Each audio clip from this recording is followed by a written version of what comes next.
Have you ever wondered why certain friendships or relationships end abruptly?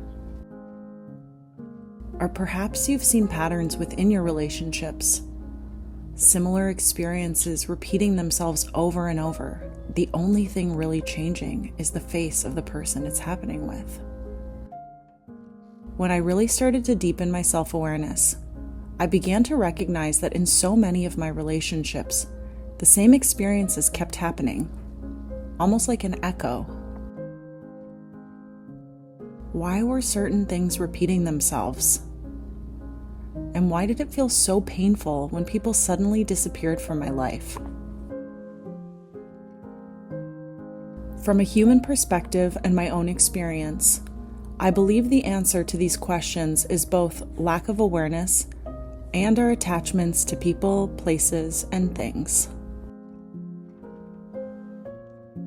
This answer has continued to evolve for me and expand itself from a spiritual lens. From this view, I believe it also has a lot to do with soul contracts. A soul contract is the idea that before we came into this lifetime, every one of us sat down with our spirit team, reflecting on lifetimes already lived and considering which lessons would be best for the evolution of our soul in the next one. For this to happen, we create contracts and intentions with both ourselves as well as members of our soul families. You know when you meet someone and the connection is instant, as if they are familiar and almost feel like they're family, but you swear you've never actually met them before? That is someone who is part of your soul family. When I started to apply the idea of soul contracts in my own life, it made a huge difference for me because it kind of like helped me zoom out and be more of an observer in my life. Even though some of this stuff doesn't seem like it's so related, it helped me to not take things so personally, and it also helped me to really understand other people. When you think about people who are constantly frustrating you, let's say there's someone who just really annoys you. A lot of people, when we're still not deep in our awareness and consciousness, we will look to those people with the idea that if they stop doing this, then I won't be annoyed anymore. I won't feel this way. But ultimately, I need to look at what's in me that is making me so annoyed with the person. It has nothing to do with them. Why do I feel annoyed by this? And that is where I get to look. I will never ultimately feel better within me and in my being by other people changing for me. That is where you can get into codependency and all sorts of stuff. It's also seeking outside of yourself. Ultimately, any peace you're ever going to find comes from within you. And so if you notice that it's either the same person or different people, but the same kind of thing bothering you constantly, that is your stuff. That's not somebody else's. That's like you're the common denominator within that. And perhaps you have a contract with this person where you knew you needed to work on patience, let's say, and just having a higher threshold for others, the opportunity for really not allowing things to bother you so much, to really be more conscious of that. And so you and this person, before you came into this lifetime, they knew, okay, I'm going to help you with that. And I'm going to help you by showing up and doing this thing. And so that's when I know you've probably heard people talk about how everything is a mirror. Everything is an opportunity back to us to see ourselves. And that's where this comes in.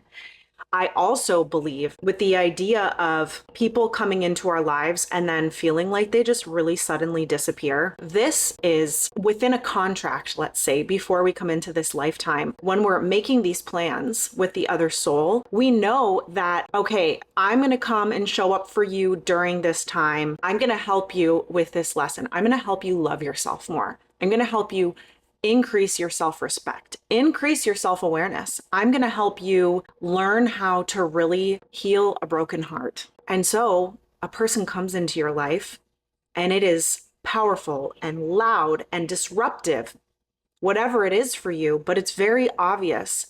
And all of a sudden it feels like they just disappear. Or you get to a place where you know something is just not feeling right for you, but you don't want to do anything to change it because you're still rationalizing how things felt at one point, but no longer do. And so you keep searching and reaching for what it was with a person, when really, ultimately, what this is about is your soul and their soul saying, your work here together in this season is done. You have accomplished what you need to do, or you are clearly not going to accomplish it, and we're going to reroute and kind of recalibrate so that it can be looked at from a different perspective. Because what I also believe when it comes to free will and soul contracts and things like that is that we come up with this plan of what we want to accomplish in a lifetime. We get here though, and we forget all of this, and then life starts happening, and we are in these environments that we didn't really prepare for, and it's shifted how we are going about all of this. And perhaps we need a little bit more time in an area, or perhaps we're learning a lot faster than we planned to. And so there's all these new things happening that were never even a part of the contract. This is where we have that free will. We also can go through life with so much coming at us constantly, these patterns repeating themselves, opportunities for us to learn, for us to gain that awareness. And we're like, no, no, no. I am having fun doing this other stuff. I'm having fun drinking. I'm having fun partying. I'm having fun cheating. I'm having fun lying. I'm having whatever. Or you're just having fun being avoidant, being complacent. You don't really want to make any more effort. You're fine just coasting through exactly how this is. You don't want to gain deeper awareness. You don't really want to do that kind of work. Again, that is okay. You get to choose what that looks like for you. But this, in my experience, and with what I have learned and discovered from all of this, is that you can put this stuff off, but it's not going to go away completely. Maybe it will even go away in this lifetime, but that doesn't mean that you're just not going to learn it eventually or in the future or at some other point. You know, if we need to learn more patience, we are going to keep being brought back to that. And that is when I think life and the things around us start to get louder and more painful when we continue to avoid things. And I have had that experience. And with this idea that we will continue to circle back to these lessons, to these opportunities for growth, until we actually elevate and move beyond them, they will keep coming back. And they come back louder, and they come back more painful and uncomfortable. I don't want to keep finding myself looping back to the same lessons and the same experiences like that. I don't want to learn that over and over and over, or avoid learning it over and over and over. I lived many years of my life kind of within that space, and it was lack of awareness. I was not conscious of myself and my life enough to navigate differently. But since I have gained that awareness, and since I have started to see those patterns, and for me, I would say it has been very much in my place of work and relationships, of course, right? I think that relationships are huge for everybody. But I started to take this approach in the last decade, especially with my work, of, okay, I don't like this job. I don't want to do this forever. But what if I am still here in this environment and in this experience because there is something that I need to learn, and that I am not going to have the opportunity to actually leave and go somewhere that feels better for me? I could change the job, I could change the people, but ultimately I may be going back to the same lessons until I actually take that step back to observe, what are my learning lessons here? What are my opportunities?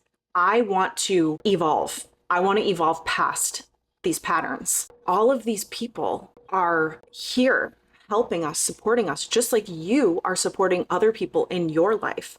And it's just a matter of how deep that contract is with somebody, of the role that they play in your life. Immediate family members, you know, those contracts are going to be a little bit different than somebody who is maybe a few degrees removed from you. But at the same time, you might come into contact with somebody that, let's say you work with them for just a few months, but your experience with them is very intense. It might be short, but it is very intense. That is also somebody where there was a very purposeful reason for that. Just like when you meet somebody and it is like that instant moment of, you know them, or there is this attraction, or there's this kind of almost like a repelling feeling that it's like a magnet that just won't come together.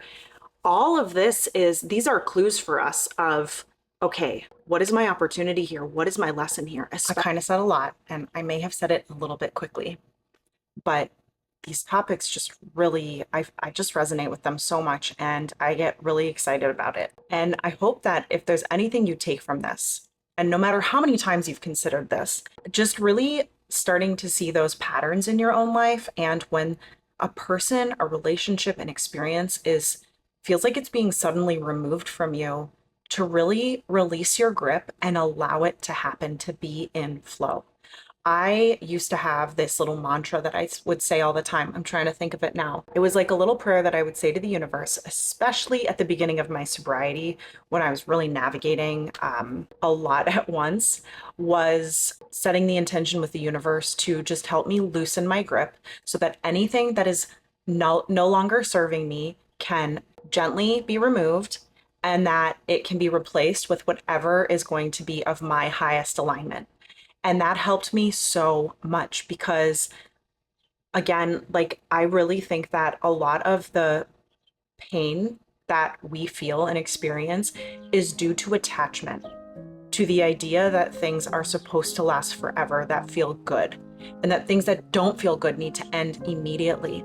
But when we can just take that step back and really get into the observational aspect of it, we have such a different experience. And that doesn't mean you're not going to feel pain or sadness or anything that feels challenging, but it's just that part of it that isn't a part of the experience and doesn't need to be. The attachment, the suffering is not going to be there the same way.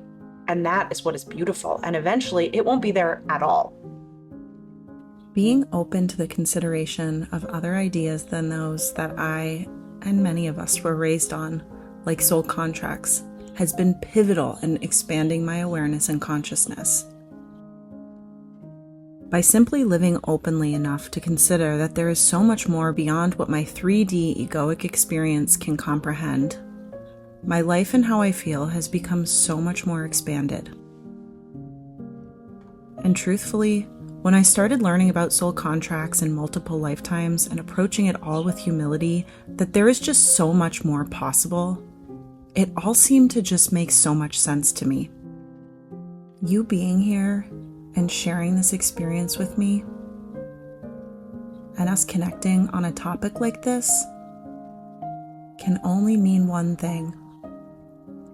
Our souls must have had this planned all along. Welcome back, old friend. It is so nice to see you again.